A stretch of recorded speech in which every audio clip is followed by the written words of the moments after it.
Muy buenas tardes a todos. Muchas gracias por estar aquí hoy. Hoy tenemos el gusto de tener con nosotros al doctor Jesús Dorantes Dávila. Él es profesor en la Universidad de San Luis Potosí. Él pues ha estudiado en el extranjero, tiene múltiples premios aquí en México. Entonces es un gusto que hoy el doctor Jesús Dorantes nos vaya a hablar de teoría de nanoestructuras magnéticas de metales de transición. Muchas gracias, doctor. Adelante. Sí, muchas gracias, Xiomara. Buenas tardes a todos. Miren, el título es muy específico, sin embargo, les voy a hablar en general de lo que es el magnetismo, más que de algo muy específico. Yo creo que es más interesante saber de dónde viene el magnetismo. Para eso, voy a hablar un poco de historia del magnetismo, voy a dar unos conceptos generales que nos van a llevar a concluir de dónde viene el magnetismo desde el punto de vista de la física, ¿no? Y posteriormente voy a dar algunos ejemplos actuales a temperatura igual a cero y a temperatura finita, que es el gran reto actual, este, para, para aterrizar todos esos conceptos y algunas ideas de retos actuales que están abiertas totalmente, ¿no? Si uno se va a la historia, encuentra que curiosamente la edad del hombre o de la historia está ligada de alguna manera a los materiales, ¿no? Con la edad de cobre, la edad de bronce, la edad de hierro, que estas edades tenían que ver de cómo se manejaban cierto tipo de materiales, ¿no? Entonces, de ahí la importancia que tienen los materiales en nuestra historia, o sea, y por qué es importante el estudio de los materiales. Eh, yo me hago una pregunta, siguiendo esta línea, de que el siglo XX, el siglo pasado, ¿cuál va a ser, no? ¿De qué? ¿De los semiconductores o de los materiales magnéticos? Porque realmente, si uno ve desde el punto de vista económico y de uso, estos dos tipos de materiales son los que más tienen este uso actualmente en nuestra vida diaria, ¿no? Para hablarles de historia, allá arriba puse una escala y la flecha que está a la izquierda, a la superior izquierda, representa donde vamos a empezar, ¿no? Y el cero, pues es como una referencia, la edad de Cristo, antes de Cristo y después de Cristo, ¿no? Ese es el cero. Entonces, todo se originó hace muchos años en, en Grecia, en una provincia que llamaba Magnesia y que al pastor le pusieron Magnes. Eso probablemente eso sí es leyenda, que el pastor se llamaba Magnes, pero a este pastor, como traía unos guaraches que estaban cubiertos o tenían algunos clavos o hierro para sostener la suela, se les pegaba a una piedra y esa piedra era la magnetita y de ahí vino el nombre y eso lo relató Plinio el Viejo tomando unos escritos de Tales de Mileto. O sea que realmente si uno ve desde el punto de vista de prueba de cuándo empezó esto, pues fueron hace más o menos 600 años antes de Cristo. Sin embargo, seguramente mucho antes ya había esa pregunta, ¿por qué se pegan ciertos metales en otro tipo de materiales, por ejemplo, la magnetita? Esto es Occidente. En el Oriente, la primera brújula china que se conoce son aproximadamente en 100 años de nuestra era, y estas brújulas eran muy ingeniosas porque ponían alguna, un pescadito, hecho de los chinos hacían pescaditos, eran muy buenos para hacer materiales, y le ponían algún metal y lo ponían en agua y a donde se orientaba el pescadito, pues era una dirección, ¿no? Ahora podemos decir que es el norte, ¿no? Pero en aquella época no sabía que era norte, sur ni nada, simplemente que estaba en una dirección. Y nos trae a la colación de que los chinos estuvieron mucho antes en darle alguna aplicación al magnetismo antes que Occidente, porque las primeras brújulas de Occidente fueron después, 1000 años después, aproximadamente en el año 1270, pues donde hay un escrito que se llama Epistolia de Magnete de Pierre de Maricourt. Fíjense que en las flechas de la derecha ya hemos pasado más de 1000 años, ¿no? Ya estamos, casi 2000 años hemos pasado desde la flecha de la izquierda, ¿no? y todavía sigue total siendo un misterio lo que es el magnetismo, pero al menos ya para esta época eh, le daba una aplicación al magnetismo, que era la orientación, y que salvó muchas vidas para todos los navegantes. Además, Pierre-Marie Curie fue el primero que, perdón, fue el primero que propuso los dispositivos de levitación. Entonces, obviamente, todo este materiales siempre despertaban una curiosidad enorme, pero realmente lo que llevó a un, como dirían los gringos, un breaking point, o sea, un punto de quiebre fue William Gilbert, que era el médico de la reina Isabel y fue el primero que hizo un tratado científico antes que Newton o Galileo, o sea, al menos lo puso en papel, ¿no? Donde William Gilbert escribió y fue el primero que dijo que la Tierra era un magneto gigante e introdujo el método científico donde hacía unos experimentos y luego con esos experimentos llegaba a unas conclusiones y posteriormente hacía una predicción, lo que es el método científico. Sin embargo, sus conclusiones eran totalmente, pues, de aquella época. O sea, por ejemplo, decía que los imanes tenían alma y que eran canales en los cuales, pues, se lo voy a explicar aquí, que no es el dibujo que él utilizó, pero que bueno, este es el suscrito donde decía que la Tierra tenían un alma y por eso podían eh, irse a lugares donde les convenía. Y lo que supuestamente es en el dibujo de la izquierda, donde se ven un círculo con otros círculos más pequeños alrededor. Él decía que había piedritas, esos círculos pequeños, que eran la magnetita, y el magnetismo, que era el alma, se metía en esas piedritas para descansar y para tratar de seguir adelante, ¿no? Entonces, esas explicaciones obviamente no eran las que uno hubiera querido, ¿no? Para escribir desde el punto de vista científico un fenómeno. Pero vino Descartes y tomando lo que había dicho Gilbert, de que la Tierra era un magneto gigante, o sea, Descartes no solo se dedicó a la filosofía, bueno, también a las matemáticas, pero también intentó explicar lo que era el magnetismo de la Tierra, ¿no? Y él exorcizó a los imanes de alma, ¿no? Sin embargo, empezó a decir que el magnetismo era un fluido, una especie de fluido y si hablamos de fluido, tiene que ver una especie de conducto o algo así como lo que se llamaba el éter, ¿no? En aquella época, ¿no? ¿Cuál es el conducto que hace que este fluido se desplace? Ahora, sí me gustaría, sobre todo los físicos ya mayorcitos, bueno, jovencitos para mí, pero mayores para los demás que están ahí escuchando, que vean la foto que está a la izquierda en la parte superior. Si uno tiene un curso de magnetismo desde la licenciatura, va a encontrar de que en la licenciatura le dicen a uno que no hay monopolos magnéticos y que las líneas de campo magnético son cerradas y va a encontrar dibujos que son muy parecidos a este que está de la parte de la izquierda. Por eso lo dibujó Descartes, o Descartes, como lo quieran pronunciar, ¿no? Pero Descartes lo dibujó en 1500, en el año de 1600 y cacho aproximadamente. Entonces, vean cómo se adelantó este señor a ver cómo eran líneas de campo magnético, que ahora actualmente en los libros de texto así se manifiestan, ¿no? Que son cerradas, que no hay monopolos magnéticos, y por eso la divergencia de B es igual a cero. Entonces, eso a mí me llama mucho la atención y sí lo quiero remarcar siempre.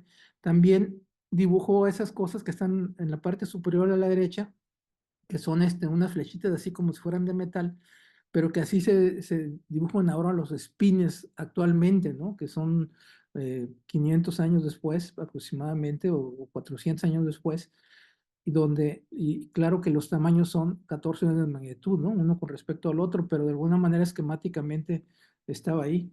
Abajo nada más pongo una frase de Einstein que dice que a él lo que le motivó más para hacer ciencia cuando tenía 5 años era el magnetismo. Dice, ¿por qué las agujas se comportan de una determinada manera, o sea, que apunten en una determinada dirección?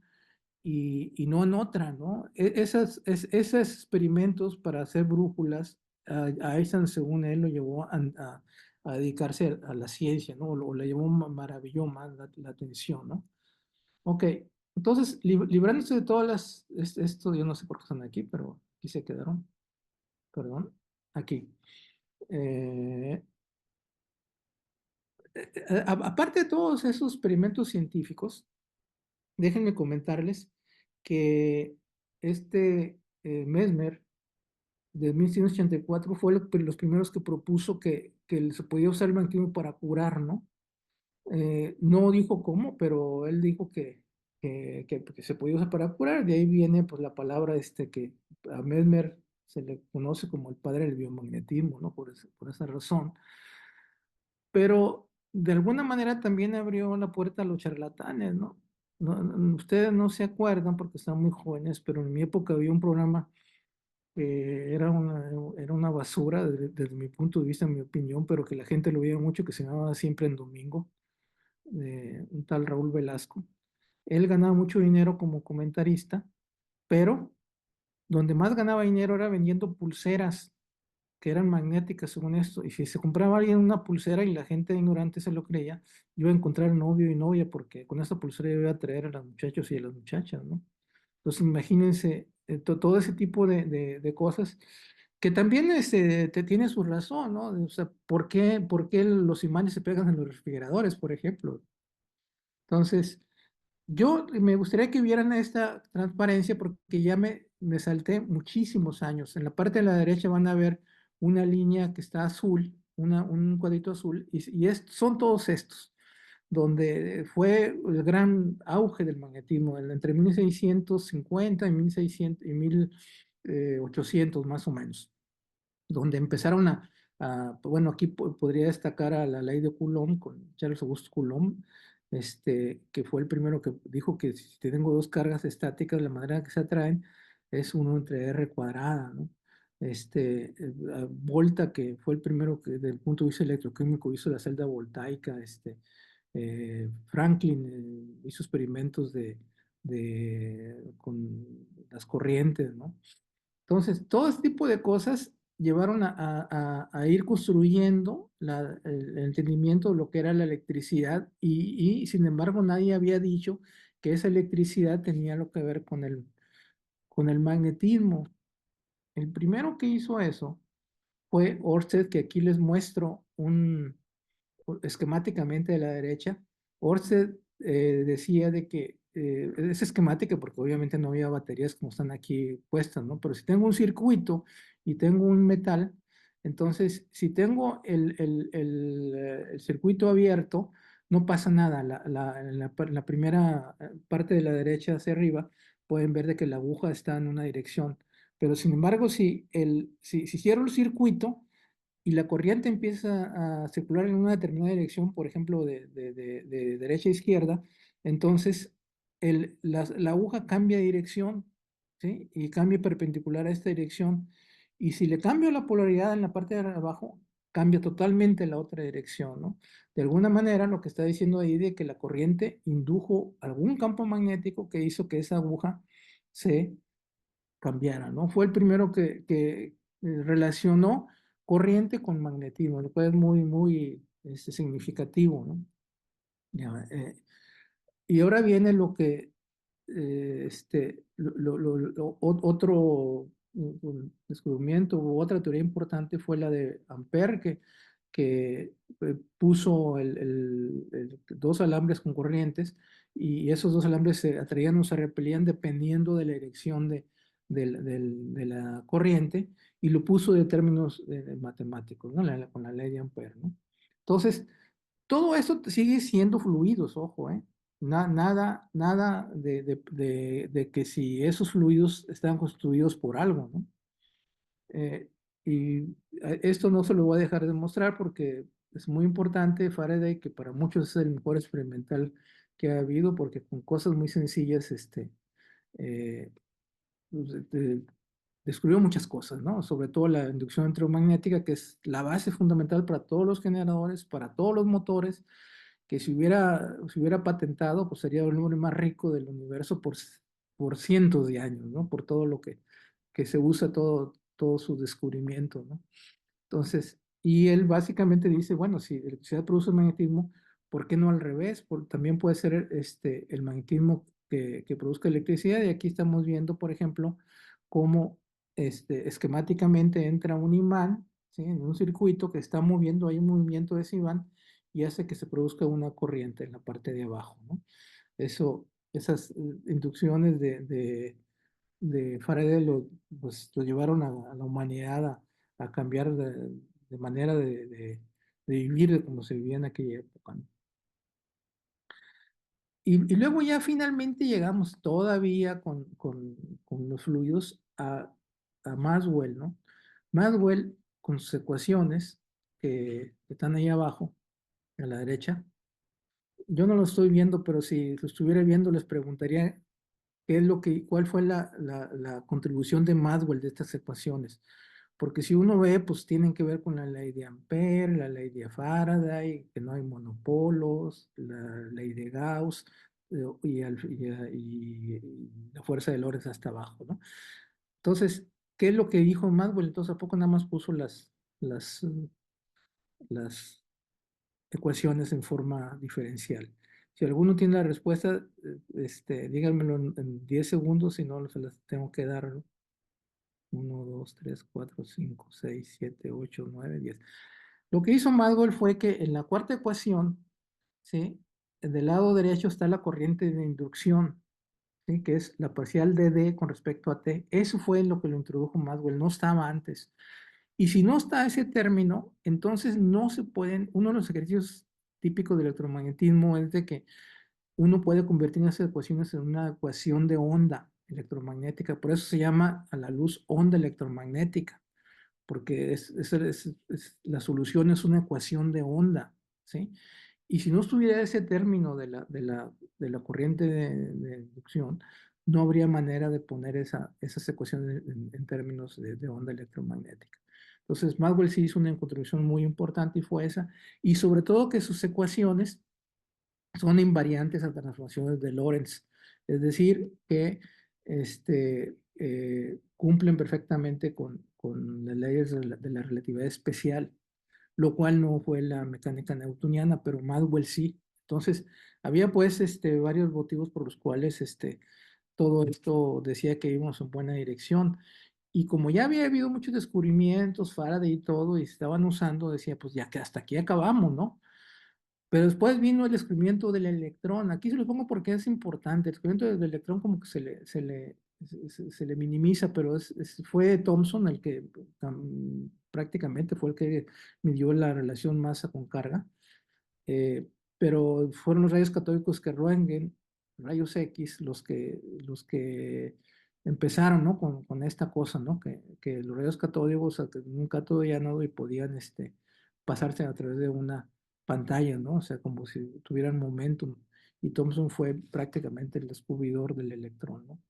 Entonces, eso se los muestro porque de ahí vamos a encontrar de que si uno ve nuestro mundo y ve que si hay energía, por ejemplo, que están las celdas solares, están los materiales magnéticos, están los superconductores, están todo eso, todas esas propiedades se deben a los electrones, por eso se llama propiedades electrónicas. Tengo un material, tengo mi núcleo y alrededor de esos núcleos hay electrones y las propiedades de esos electrones son las que nos dicen cómo se van a comportar desde el punto de vista físico esos materiales, ¿no? Entonces los electrones son el actor principal de nuestro mundo porque son los que están expuestos, ¿no? Fuera en los átomos, pues son los que interaccionan prácticamente con todo, ¿no? Entonces, sí, eso fue muy importante. Y luego vino gente que dijo, bueno, ok, tengo materiales magnéticos, ya se conocía la magnetita, el fierro y níquel también, que era magnético, pero sin embargo, no se sabía cómo eran las propiedades a temperatura finita, o sea, todos esos materiales se podían encontrar, pero no se podían describir. Entonces, lo que hizo Pierre Curie y sobre todo Langevin, fueron que le dieron, desde el punto de vista fenomenológico, una explicación al magnetismo fenomenológico, ¿eh? ¿Qué quiere decir eso? De que simple y sencillamente observaban un fenómeno y en base a esa observación de ese fenómeno le aplicaban una explicación, pero que nada más servía para ese fenómeno, ¿sí? Entonces, de ahí viene la ley de Curie, o sea, cómo se comportan las curvas de mitigación con la temperatura de hierro, de níquel, de hierro sobre todo, que es un elemento muy importante. Entonces, y aquí menciono a Langevin porque él introduce la estadística para explicar estas propiedades que ahora cualquier propiedad que tenga que ver con temperatura se llama propiedad termodinámica.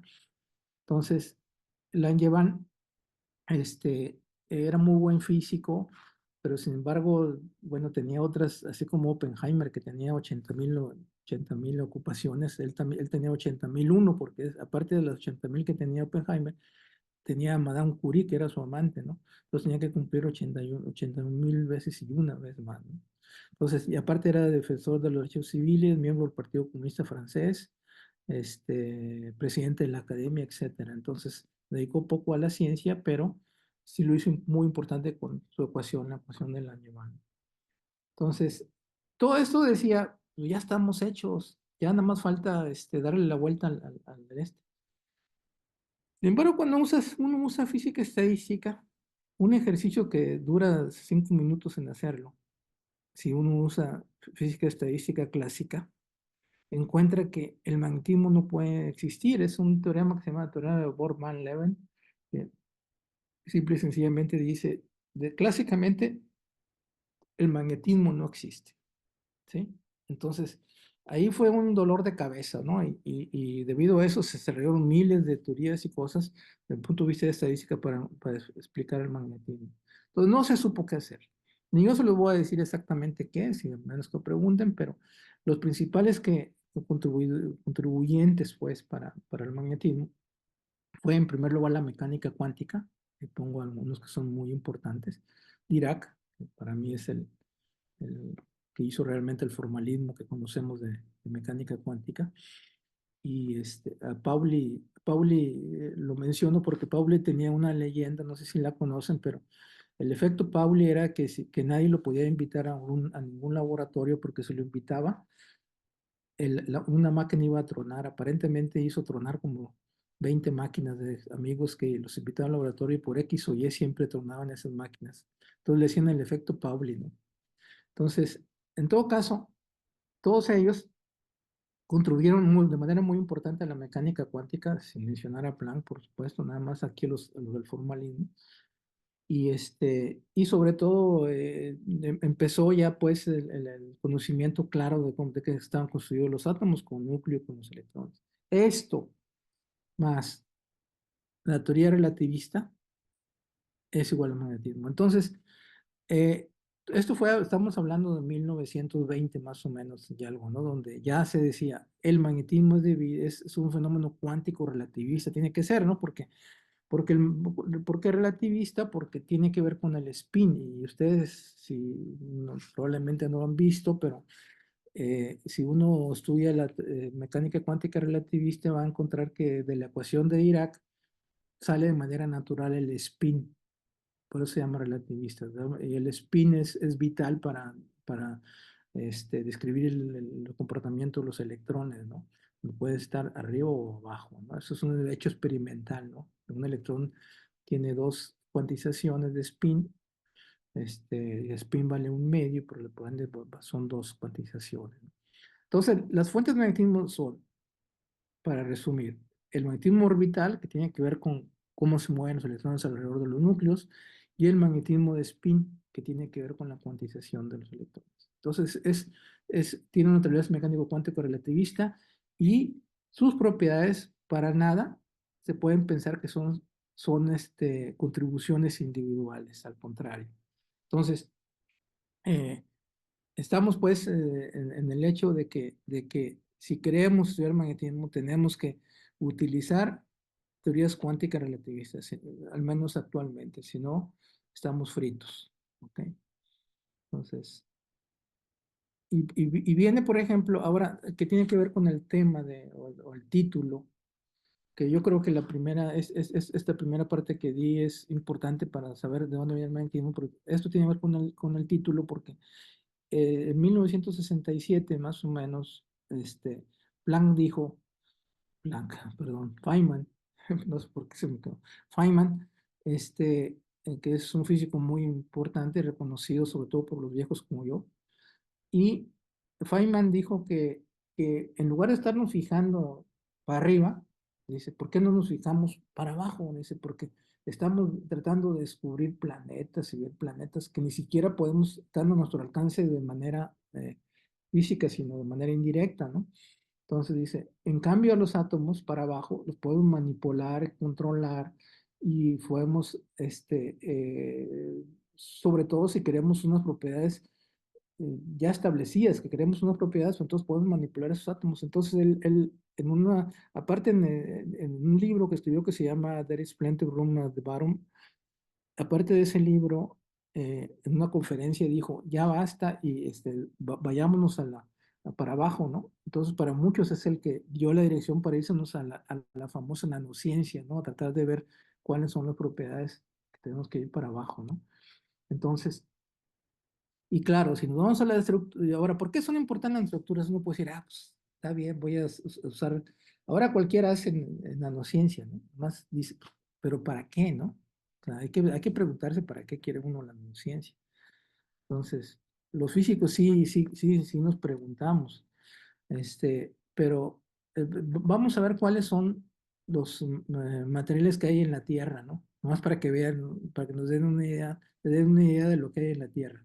Del lado derecho está la cantidad de material que hay en la Tierra, ¿no? El oxígeno, hay mucho, calcio, hay bastante, pero el que más hay es silicio, ¿no?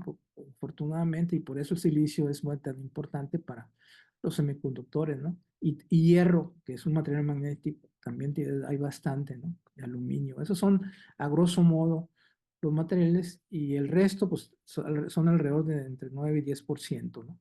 En el cuerpo humano, la mayor parte es carbono, pero no hay casi nada de estos que están ahí, ¿no? Sino, excepto el oxígeno, ¿no? Que es lo que más hay en la Tierra, ¿no? Entonces, ¿a qué voy? ¿A qué voy? Es de que la mayor parte de los materiales son, hay que cuidarlos, son recursos que no se pueden, acuérdense que la Tierra es un sistema eh, totalmente, un sistema cerrado en los cuales se puede intercambiar energía para afuera, pero no materia. La materia que está aquí es la que hay, ¿sí? A menos que caiga un meteorito, pero si no, es la que hay. Entonces, y esos son un poco cuáles son los materiales. Los de amarillos, porque son los más raros, por eso están tan caros, ¿eh? Hasta abajo del lado derecho, ¿no? O sea, rodio es muy caro, carísimo, paladio es muy caro, telurio es caro, oro es caro. Todos esos materiales son muy caros porque yo digo que aparte porque son bonitos, sobre todo el rodio, que es para mí el material más bonito. Pues porque son bonitos, es porque hay muy poco, ¿no? Y lo poco cuesta, como dicen. Entonces, el oxígeno, como hay mucho, no cuesta nada.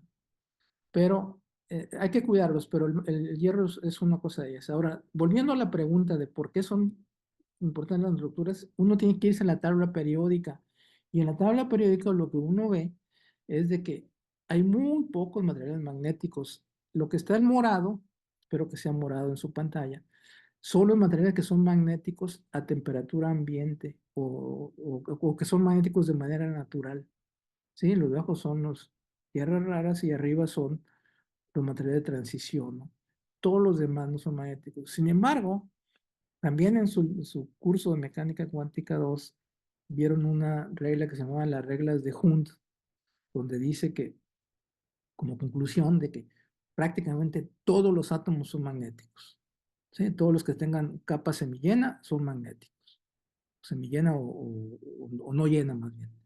Todos son magnéticos. Entonces, ¿por qué en la Tierra o ya en el volumen macroscópicamente hay tan poquitos que son magnéticos como son esos morados y la mayor parte son magnéticos? ¿A qué se debió? ¿A qué se debió de que no, no? Entonces es una primera pregunta que está puesta aquí. Del lado izquierdo tengo el átomo y del lado derecho tengo un sólido. En el átomo la mayor parte que no son los elementos, que son prácticamente todos los elementos son magnéticos, es un magnetismo localizado hasta el electrón. En el sólido, del lado derecho, que se formaron bandas de energía, ¿sí? Excepto el grupo de hierro, no son magnéticos. Entonces, ¿qué pasó? Entonces, ese que pasó, que está arriba de la flecha, son las nanoestructuras, ¿cuándo deja de ser el átomo magnético? Porque si podemos entender eso, entonces podemos aumentar tremendamente nuestra tabla periódica, que está aquí, a más elementos, pero con materiales nanoestructurados, o sea, pequeños, ¿no? Entonces, esa es una pregunta importante. Un ejemplo muy, muy claro es que si yo tengo níquel, ¿sí? En el átomo, su momento orbital es 2 según la regla de Hund, que dice que el momento orbital es máximo y vale 2 magnetones de Bohr, pero en el bulk o en el volumen es cero. ¿Por qué se apagó, no? Todos esos hay que tratar de entenderlos desde el punto de vista de mecánica cuántica, física, ¿no? Como sea, pero hay que meterle mecánica cuántica y meterle el spin, o sea, relativista, aunque si uso la ecuación de Pauli o lo que sea, ¿no? Entonces, todo esto hace que, que haya habido un auge tremendo. Ahora, ¿por qué ese auge? Porque el material magnético son los principales mecanismos de almacenar información, ¿sí? Y si uno se va a la historia, este es seguramente junto con los semiconductores los que ha dado un paso impresionante, ¿no? De que si estamos hablando de hace más o menos 70 años, la capacidad de almacenamiento era 5 megabits, que son nada, nada, ¿no? De lo que se almacena ahora. Una densidad 2 kilobits por pulgada cuadrada, ¿no? Entonces, nada, ¿no? Y esas computadoras, esos lugares de almacenamiento ocupaban cuartos enteros, ¿no? ¿Ok? Sin embargo, ya unos 20 años después empezaron, que ustedes ya no lo vieron, una especie de disquetes, ¿no? Y discos donde se almacenaba, pero igual era muy pequeña, ¿no? Pero para aquella época era lo máximo. ¿Cómo en un disquito puedo almacenar tanta información? Y ahora, bueno, ya saben, ¿no? Se alcanzan 200 terabytes o más por pulgada cuadrada, ¿no?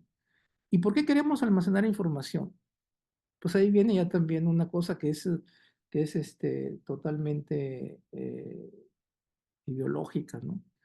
La otra vez preguntaban que qué era mejor antes de la conquista, después de la conquista. Entonces mucha gente dice, no, después porque dieron tecnología. ¿Y para qué? ¿Para qué queremos tecnología? A lo mejor antes de la conquista vivían felices, ¿no? Pero no sabemos eso, ya pasó.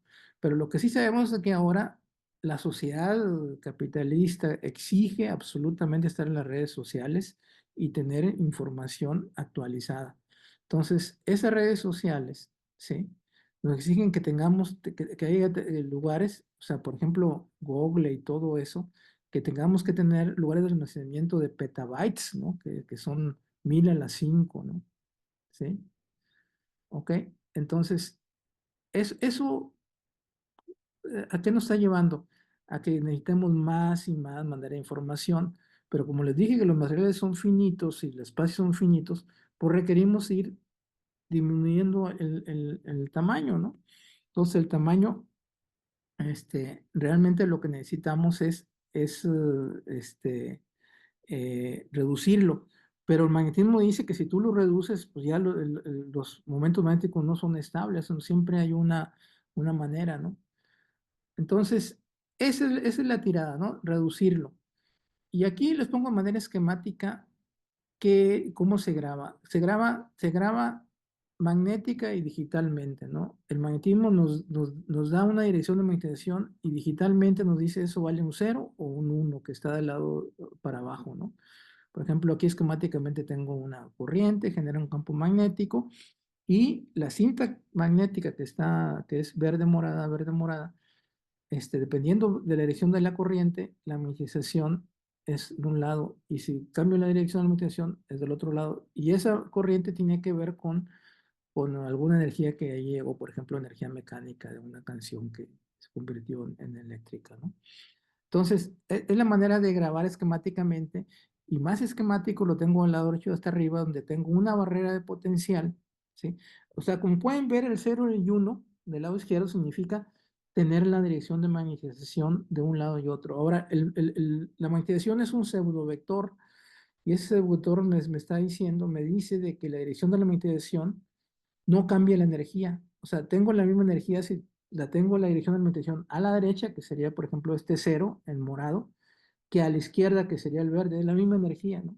Yo está representado en la parte de abajo de la derecha, no tengo, no sé cómo poner el puntador, ¿no? Pero en la parte de hasta arriba, a la extrema derecha, arriba, en la grafiquita veo que hasta abajo yo tengo un baloncito del lado izquierdo y esa energía es la misma que la parte de la derecha. Si pongo un campo magnético en una determinada dirección, esa barrera de donde está el balón del izquierdo se va haciendo para arriba hasta que el balón pasa al otro lado. Y tanto del un lado como el otro es la misma energía que está puesto en la curva roja de hasta abajo, ¿no? Esa curva roja dice que para un ángulo cero y un ángulo pi, la energía es exactamente la misma, es como lo que está diciendo aquí del lado izquierdo de que la dirección de magnetización no cambia la energía si está, o sea que la energía en cero y en pi es la misma con la misma dirección de la magnetización. Entonces, esa barrera está asociada directamente a una cosa que se llama anestropía magnética, ¿sí? Y es lo que se investiga ahora, ¿no? Y bueno, el sueño, como les dije, es tener pues desde sueño desde hace 10 15 años, ¿no? Tener 4 o 5 átomos que manejen información. Ahora ya hay esperanzas, pero anteriormente era prácticamente imposible tener pensar de que 4 átomos iban a tener una medición estable. Ahora con lo que se llama esquirmiones y materiales topológicos hace que eso sea así. Aparte de las aplicaciones en la industria magnética, les puedo decir de que hay muchas aplicaciones en medicina, ¿no? Por ejemplo, en la resonancia magnética no hay nada mejor para sacar imágenes del cerebro o de otros órganos es la resonancia magnética, ¿no? Son efectos totalmente cuánticos, magnéticos, del spin, pues. Y la hipertermia, ¿no? La hipertermia se puede curar con cáncer. Por ejemplo, se le inyecta hierro, esquemáticamente, se puede llenar el hierro que vaya al tumor, se le pone un campo magnético oscilante, hace que las partículas de hierro oscilen, se le quita el campo magnético, entonces dejan de oscilar y liberan energía, y esa energía es la que mata al tumor, ¿no? Eso es un principio muy básico. Ya hay aparatos de hipertermia, pero están fuera del alcance para los mortales como nosotros, ¿no? Solamente para los ricos. Pero ya existen ese tipo de cosas, más otras cosas de sensores. Ahora, desde el punto de vista de un teórico, lo importante es el diseño. Le pongo diseño cuántico porque se usa mecánica cuántica, ¿no? Eso es todo, ¿no? Y la idea es manipular y combinar parámetros, o sea, manipular agentes externos, por ejemplo, campo eléctrico, campo magnético, temperatura. Y la teoría sirve para entender desde el punto básico tanto para los experimentos como para posibles aplicaciones. O sea, sí es importante hacer teoría, ¿no? Antes los físicos no distinguían de teorías de teóricos experimentales, pero ahora sí se distingue por, por, el- por compartir el trabajo, ¿no? Que el trabajo es tan pesado, es muy arduo la labor de físico que no se pueden hacer las dos cosas a la vez, ¿no? Entonces, si uno combina todos esos parámetros, más lo interno, que es composición química, orden químico, entorno local, de qué manera están los átomos, pues entonces hay una posibilidad enorme de tener propiedades que uno quiere tener. Ahora aquí esta es una de mis gráficas favoritas y le voy a preguntar del lado, sí quiero que alguien me la diga, por favor, ¿eh? ¿Qué es lo que está del lado izquierdo hasta arriba? ¿Qué es? Alguien, cualquiera, ¿eh? No nada más los estudiantes. ¿Qué se les ocurre cuando van en la figura de la izquierda? ¿Qué hasta arriba? Digo, por favor, digo, no me digan que no saben lo que es Un un perro. hueso. No, es Un un perro perro. salchicha, ¿no? Es un perro salchicha, ¿no? Y del lado derecho, ¿qué es? Un camello. Un camello. Ahora ahí va mi pregunta que casi nadie me contesta. ¿Quién es el que está del lado de hasta abajo del lado derecho? ¿A qué personaje representa? A un mentiroso. Podría ser. Cyrano de Bergerac. Es Cyrano de Bergerac, muy bien. No, muy No, bien. Muy buena respuesta, muy buena. Es Cyrano de Bergerac, representa a Cyrano de Bergerac, que sí existió, ¿eh? No es un personaje ficticio. Pero todos estos dibujos se los pongo porque no se necesitó poner ni ojos al perro salchicha, ni pelitos al camello, ni la otra pata, ni la otra pata del perro salchicha. Uno debe decir, es un perro salchicha, es un camello. Esos dibujos de arriba son de Picasso, por cierto, ¿eh? No son de cualquiera. Y Cyrano de Bergerac, lo que lo caracteriza, lo que alguien dijo muy bien, dijo, es un mentiroso por la narizota, ¿no? Lo que lo caracteriza es la nariz. Si alguien está gordito en la calle y dice, oye, ¿quién va ahí? El gordito. No le va a decir ahí va Jesús Doraltes, ¿no? Va a decir, ahí va el gordito. Entonces, eso es muy importante porque eso es lo que hace un físico. Lo que uno trata es de extraer cuál es lo más importante para describir el fenómeno que queramos eh, decir. Si alguien le pregunta a un compañero de Cirano, oye, ¿qué color son sus ojos? Pues sí, sí, se fija en los ojos, pero se dice, a ver, ¿cómo se comporta ese que va ahí? La respuesta va a ser el narizón, no le va a decir el color que tiene ojos azules o cafés, sino el narizón o el este. Entonces, ese es el principio que uno tiene para los físicos. O sea, tratar de extraer, ¿sí? Lo más importante, de ahí es muy importante que un teórico, al menos en materia condensada, tenga mucho que ver con modelos. Los modelos teóricos son súper importantes porque los modelos son los que nos permiten sacar el entendimiento de estas cosas. ¿Ok? Entonces, esa es una filosofía de cómo hacer ciencia. Y hacer ciencia es muy importante porque es una actividad que nos da una forma de vida, porque para hacer buena ciencia tienes que ser honesto, ¿no? No puedes decir mentiras cuando haces una publicación. Si te dices mentiras, pues te las van a sacar de tarde o temprano, ¿no? Entonces, todo eso hace de que sea una forma de vida, además de eso, ¿no? No en balde, por ejemplo, casi todos los que son científicos, no todos, porque en mi instituto son al revés, pero casi todos son de izquierda, pero excepto mi instituto, que casi todos son de derecha. Pero es algo porque uno dice, pues para allá va la evolución, ¿no? Les voy a dar también bueno, les voy a comentar antes de eso. Sí, lo más importante para que alguien que haga física es la evidencia. ¿Cuál es la evidencia? Que si no hay evidencia, no hay nada. Feynman decía de que la única manera de que él estaba seguro es cuando se equivocaba. Dice, yo pongo un modelo y el experimento dice que no, dice, aquí estoy seguro de mi modelo de que está erróneo. Pero si le atinaba, decían, quién sabe, a lo mejor no más vale para cierto entorno. La única manera es cuando se equivocaba, porque la evidencia es muy importante. Y esto lo pongo porque sí viene a colación, ¿no? O sea, hay muchas polémicas en esto, ¿no? Si uno va al Museo de Historia Natural de Harvard, encuentra una leyenda muy grande que dice dos cosas. Dice, la ley de la gravitación universal, así como la teoría de la evolución, son teorías hasta ahora incuestionables, ¿sí? Debido a la abrumadora cantidad de evidencias científicas, sobre todo con lo del ADN, con la evolución. Dice, ¿cómo vas a decir que no cuando hay tanta evidencia y que la ley de la gravitación es universal hasta ahora? ¿Cómo va a decir que no valen? ¿Sí? Entonces, todo este tipo de cosas nos dan una dirección de dónde ir, ¿no? Y qué hacer. La evidencia es muy importante. Y aquí lo pongo como propaganda, porque sobre todo en materia condensada, prácticamente la comisión del ENI, desde que, bueno, yo alguna vez estuve, la tomaron los químicos, no son físicos, son químicos, y todo el mundo dice que son físicos.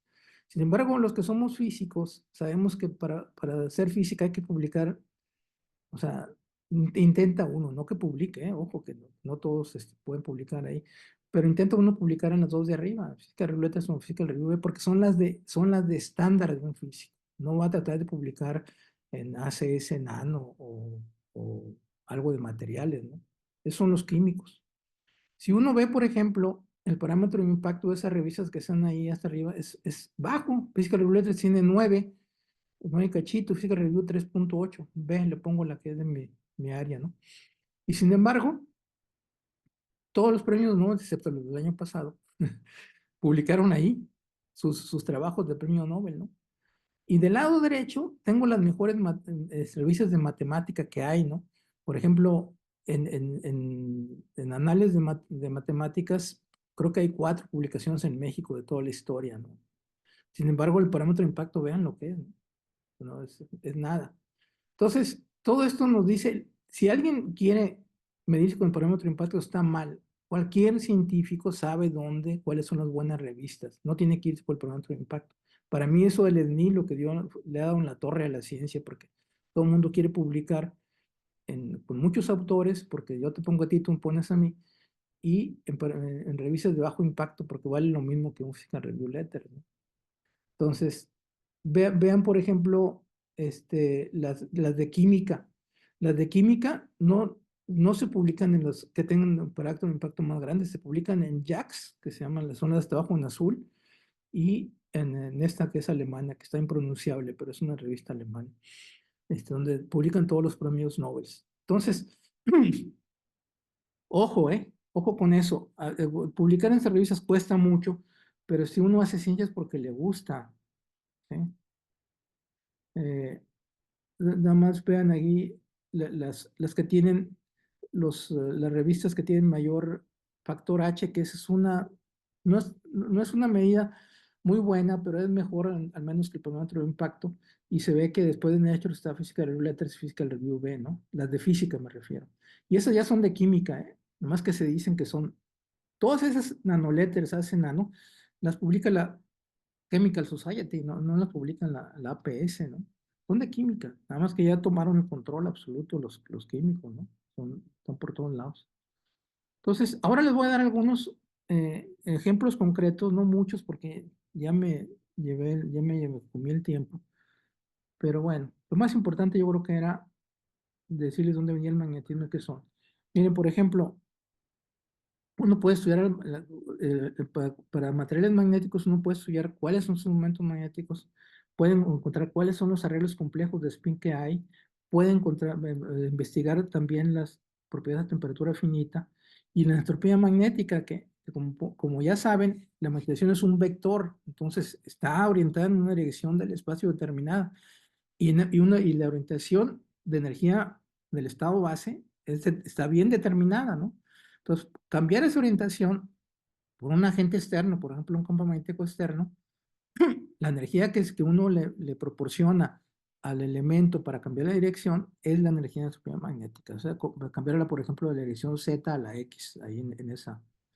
Y también una manera de manipular el magnetismo es hacer cadenas, o sea, cambiar el entorno local, ¿no? O hacer interfaces, etcétera. Hay muchas maneras, ¿no? Entonces, estudiar el magnetismo es muy amplio y del punto de vista teórico, es que depende del problema. Yo no voy a decir, oye, ¿tú qué haces?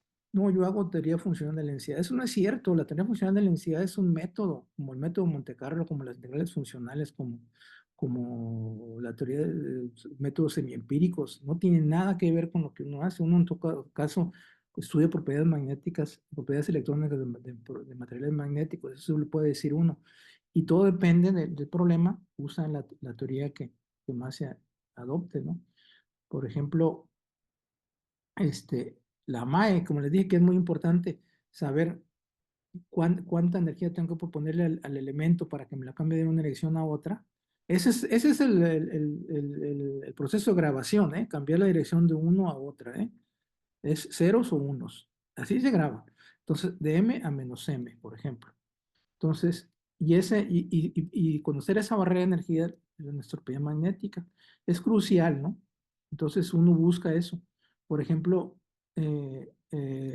otra manera de hacerlo es no ponerle un campo magnético, sino ponerle un campo eléctrico, que el campo eléctrico lo que va a hacer, me cambia la ocupación cerca del nivel de Fermi, o sea, el nivel de más alta ocupación, y hace que me baje esa barrera, y cuando ya se baja, le pongo un campo magnético. ¿Sí? Y es una manera de evitar lo que se llaman las corrientes ómicas, porque generalmente los campos magnéticos son a través de corrientes y calientan los materiales, y lo que uno quiere es calentarlos y no se pone, ¿no? Por ejemplo, este experimento que todavía no está súper bien explicado y lo dejaron porque este cuate, el Vincent Danger, se volvió medio loco con el COVID dejó toda la ciencia, tenía en su grupo como 100 investigadores a su mando en Hamburgo, y con lo del COVID se unió a las teorías conspirativas, que a lo mejor tenía razón, ¿no? De que los chinos lo habían hecho adrede. Entonces se dedicó 100% a demostrar que había sido un complot y dejó la ciencia, pero hacía muy buena ciencia. Pero este experimento es de él, de una punta, de un STM, un microscopio. Entonces, esos bolitas que están hasta arriba son átomos, ¿no? Y le pone un circuito, el circuito lo cierra entre la punta y la superficie, y eso genera un campo eléctrico y ve cómo cambia a través con ese campo eléctrico la dirección de la magnetización. Son resultados experimentales, ¿no? Que se publicaron en PRL en el 2014 y hasta ahora hay pocos trabajos, ¿no? Este es un trabajo de cómo utilizar grafeno. Grafeno es muy fácil de manipular para poner materiales magnéticos arriba y ver cómo cambia con el campo eléctrico. Y uno lo puede ver ahí, ¿no? Cómo la transformación magnética puede cambiar de signo en la gráfica de abajo hasta la izquierda si le cambia el campo eléctrico. Entonces, eso parece aburrido, pero es muy, súper importante para los mecanismos de grabación, ¿sí? Yo me quiero saltar, hay muchos ejemplos, pero ya no hay mucho tiempo. Me quiero saltar porque lo más importante y que está totalmente abierto, sobre todo para los chavos, son los efectos de temperatura. Todos los resultados que les di son a temperatura igual a cero, porque imagínense, cuando ustedes tienen un curso de estadística van a encontrar que si la función de partición va como E a la menos beta por H, y a t igual a cero, lo que hacen es resolver ese h. Pero si dicen, tengo estadística, pues entonces tienen una integral múltiple de muchos puntos, ¿no? Porque son muchos valores que puede tomar el spin. Entonces, usar física estadística y mecánica cuántica es prácticamente inalcanzable, ¿no? Pero es importante para los efectos de temperatura. Por ejemplo, este es un resultado experimental que hasta hace poco se explicó, que con la temperatura uno puede cambiar la dirección de magnetización, pasarla, por ejemplo, aquí esquemáticamente que sea para arriba, en el plano, perpendicular al plano o en el plano, que está del lado izquierdo, ¿no? Y la pura temperatura lo puede pasar, y ese es el experimento, y esa es la teoría de cómo se pasa, ¿no? Entonces, sí es muy importante todo eso, es el experimento, ¿no? Comparado con la teoría, justo ahí se ve. Falta más, pero es el único trabajo que se ha hecho porque es un trabajo muy complicado, hay que usar métodos muy, muy, muy difíciles, ¿no? Entonces, yo sí les digo que hay muchos retos actuales, y sobre todo en México, la gente que hace magnetismo, sobre todo la experimental, es muy poca porque es un método, no método, es un sistema muy caro, ¿no? Los aparatos tienen que ser, por ejemplo, microscopios STM, alto vacío y todo, ¿no? Entonces, eso, por ejemplo, si hacemos un modelo simple en las materias de Physical Review, en las revistas de Physical Review de materia condensada, tenemos alrededor de 25% de trabajos del magnetismo, ¿no? Como está dividido ahí arriba. Es un modelo muy simple. Y en México hay del orden de entre 5 y 7 por ciento que trabaja en magnetismo en física o menos. Entonces, hay muy poca gente porque es caro, muy caro investigar el magnetismo. Y bueno, es algo así. Y de los retos que les decía, es de que si tengo pocos átomos, la misma temperatura me va a desordenar los espines de estos átomos. Todo lo que está buscando es a través de algo que sea estable. Entonces, los fermiones son vórtices de spin. O sea, desde el punto de vista topológico, desde el punto de vista de geometría, la geometría no cambia, pero el mismo hecho de que sea una superficie, como que se rompe una simetría, y uno puede tener unos vórtices de estados electrónicos que son muy estables a la temperatura, ¿no? Por ejemplo. Entonces está trabajando en lo que se llama esquirmiones, que es un estado, ¿no? de spin en vórtices. O en materiales topológicos, que si uno trabaja, por ejemplo, topológicos desde el punto de vista del espacio recíproco, ¿no? El espacio real, de que las estructuras de bandas son muy estables, son tan estables que si uno le pone temperatura o algo no cambian, ¿no? Entonces, los materiales topológicos discriminantes son el futuro para encontrar sistemas muy pequeñitos que todavía no están hechos, ¿eh? Simplemente casi todos estos son materiales muy grandes y lo que quiere ver es cómo se eh, traduce eso a nanoestructuras, ¿no? Entonces, del lado izquierdo hay muchísimas posibilidades de estudiar magnetismo, ¿sí? Lo que quieran. Pero es un tema abierto, a pesar de que es el campo más viejo de la física, y la materia condensada al menos. Entonces, yo aquí le quiero parar. Hay muchas más cosas que se pueden mencionar, pero ya me eché la hora, ¿no? Entonces, les agradezco su atención. Si tienen preguntas, con gusto. Muchas gracias. Pues qué bonita la plática. Nos llevaste desde la historia y luego no nos dimos ni cuenta que ahora nos metiste en todas estas cosas de la nanotecnología. Muchísimas gracias. Chicos, ¿alguna pregunta? Recuerden decir su nombre, de dónde son y la pregunta. Adelante, Byron. Sí, buena tarde. Buenas tardes. Mucho gusto, doctor. Byron Orozco, soy de Guatemala. Buenas. Dos consultitas, doctor. La primera, pues usted hablaba de aplicaciones. Particularmente, pues he estado interesado desde hace algún tiempo en el tema de energías renovables y Ujú. particularmente energía solar fotovoltaica. Sí. A nivel laboratorio, doctor, se tiene como alguna medición realizada de la mejora en la eficiencia de los paneles por el uso de nanomateriales. Sí, bueno, no es mi tema, ni es el tema de la plática, pero algo he leído. Esos son semiconductores y generalmente o semiconductores orgánicos, no solo de silicio, ¿no?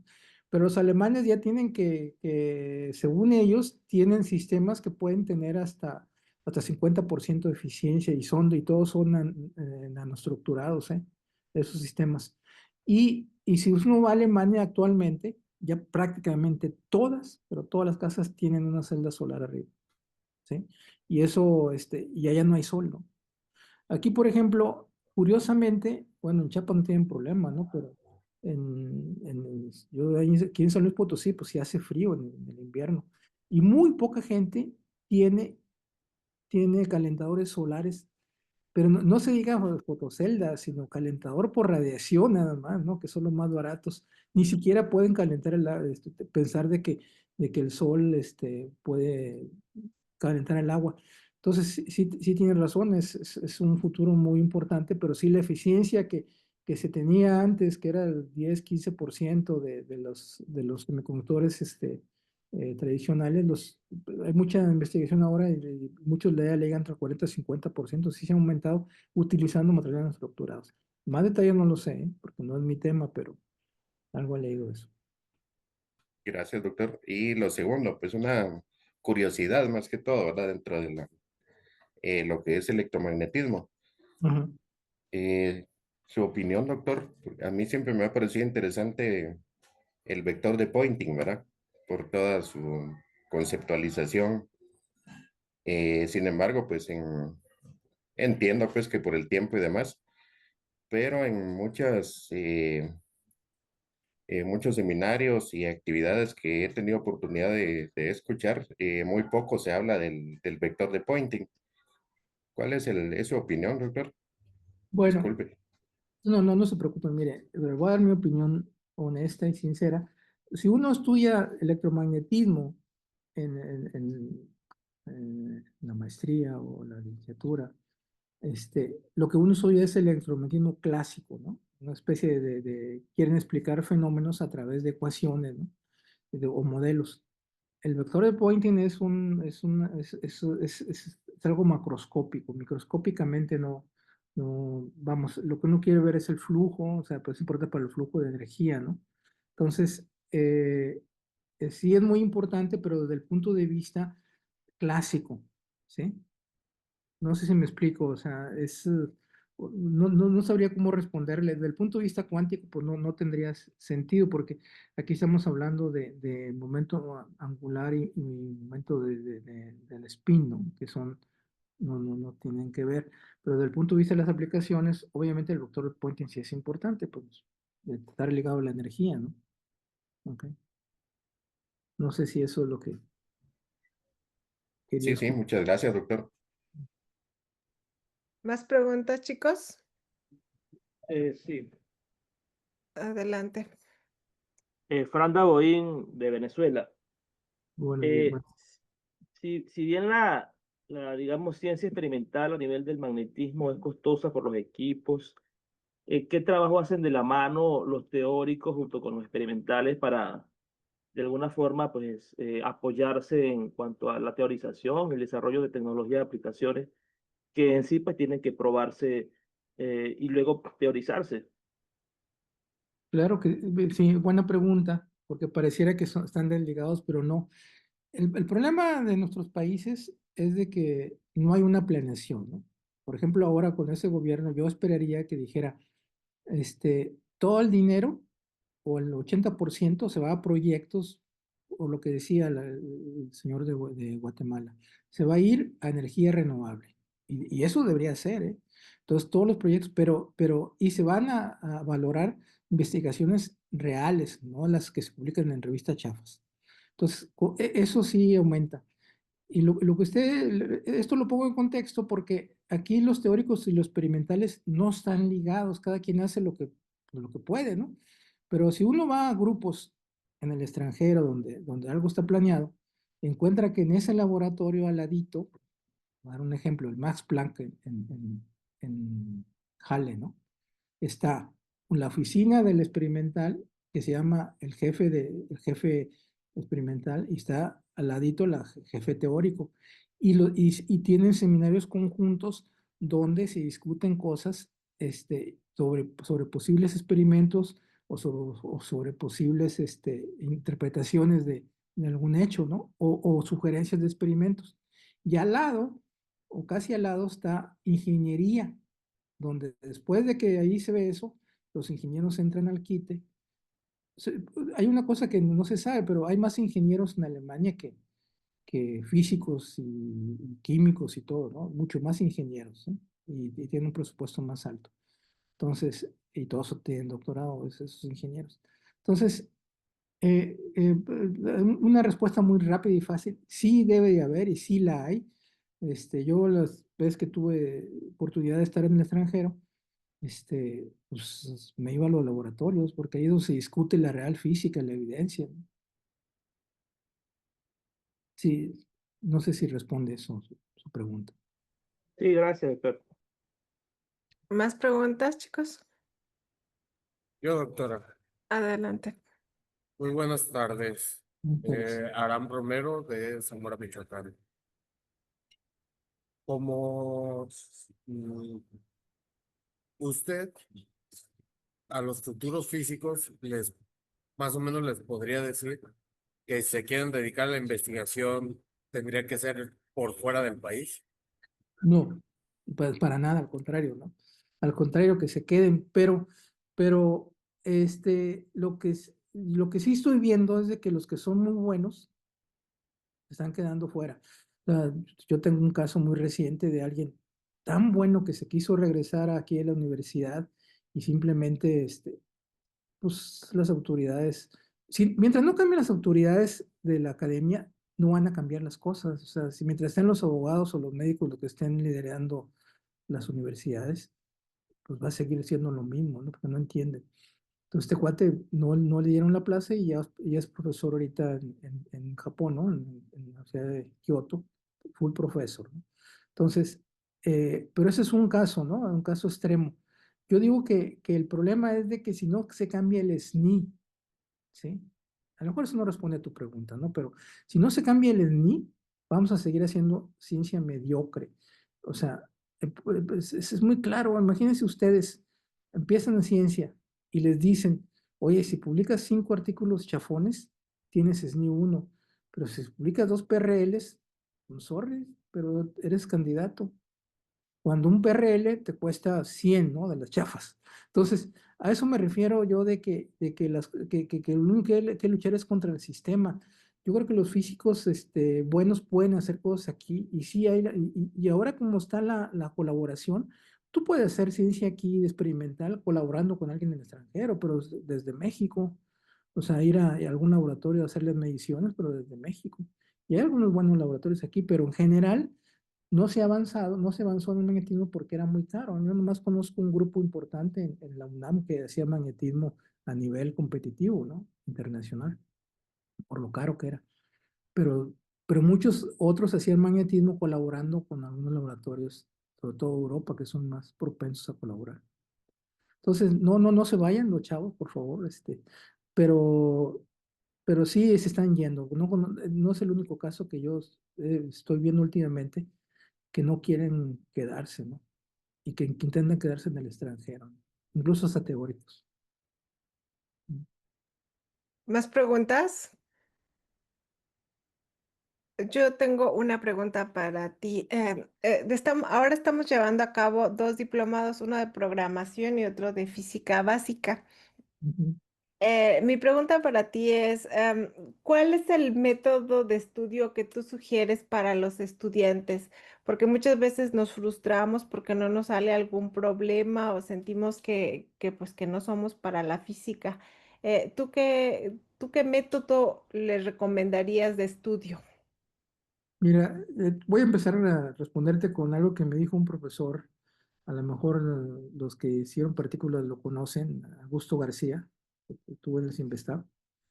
Me acuerdo que me estaba dando la clase creo que de métodos matemáticos, o de cuántica, no me acuerdo. Y entonces fuimos, mis compañeros, que en aquella época eran muy pocos que hacíamos maestría, a decirle, oiga, ya no nos deje problemas, pues no nos dejan ni dormir, estamos cargados de trabajo. Y luego nos dice, se equivocaron de profesión, maestros, porque este, eh, así como sufren ahorita, van a sufrir toda la vida. Así es la carrera del físico, está resolviendo problemas toda la vida. Y si no te gusta, métete de taquero. Así nos dijo, vas a ganar más lana que probablemente en aquella época que un físico, ¿no? Pero lo que tiene que primero que es gustarte, disfrutar de lo que estás resolviendo. Eso no tiene nada que ver con lo que me preguntaste, pero sí lo pone en contexto, o sea, y la única manera de trabajar y que no ha cambiado es hacer problemas. Desafortunadamente con el Internet ya todos están resueltos, ¿no? Pero yo creo que si uno es honesto, hay que intentar resolverlos uno mismo. Y el método para mí que funciona y no ha cambiado es discusión con los compañeros. Es la única manera. O sea, no hay otro, hacer mucho problema. Y sobre todo, que te gusten las matemáticas. Para mí la matemática es muy importante en la física, ¿no? Que ya está dejando, ¿no? Pero los métodos matemáticos que uno estudiaba antes eran complicados, ¿no? Y eso hace que uno pueda entender, por ejemplo, el electromagnetismo, ¿no? U otras materias que son muy matemáticas. Entonces, te tienen que gustar las matemáticas, discuten muchos con, mi opinión, ¿no? Con sus compañeros, los problemas, en grupo, pero haciéndolos primero uno, no ir a copiárselos, ¿no? Y evitar lo menos que se pueda el internet. O sea, yo ahora los problemas de que dejo de tarea ya ni los reviso, mejor los paso al pizarrón a que los hagan a ver si los hicieron ellos, porque todos están en internet y tampoco va a estar uno inventando, pues a qué hora, ¿no? Entonces, sí está complicado, ¿no? Pero lo que no falla es eso, es el trabajo, lo que te guste hacerlo y discutir con tus compañeros. Claro, y aparte, creo que una de las materias que más se les complican a los estudiantes es precisamente electromagnetismo y electrodinámica después, ¿no? Por matemáticas, o sea, el análisis vectorial, el cálculo vectorial que ahí se utiliza no es fácil, ¿eh? Ujú. Este, Los viera de ver en este diplomado. pues Sí, bueno, no. matemáticas, aunque sean los problemas del Chams, no me acuerdo cómo se llamaba, un libro que tenía problemas resueltos. Sí, Pero sí. échale ganas, sí, van por buen camino, se van a divertir mucho, ¿no? Bueno, pues ya no, ya no tenemos más tiempo para preguntas, pero pues ya por ahí tenemos tu correo, entonces si cualquier cosa, pues ahí te molestamos. Algún día me van a invitar y algún día voy a ir, ¿ok? Sí, sí, claro, como siempre. Ay, mi teléfono, te escucho. Muchísimas gracias, entonces, esperamos verte pronto por acá por Chiapas y gracias a todos por asistir. Gracias a ustedes por escucharme. Hasta luego. Adiós. Muchísimas gracias. Gracias. Gracias. Buenas Gracias, tardes. gracias.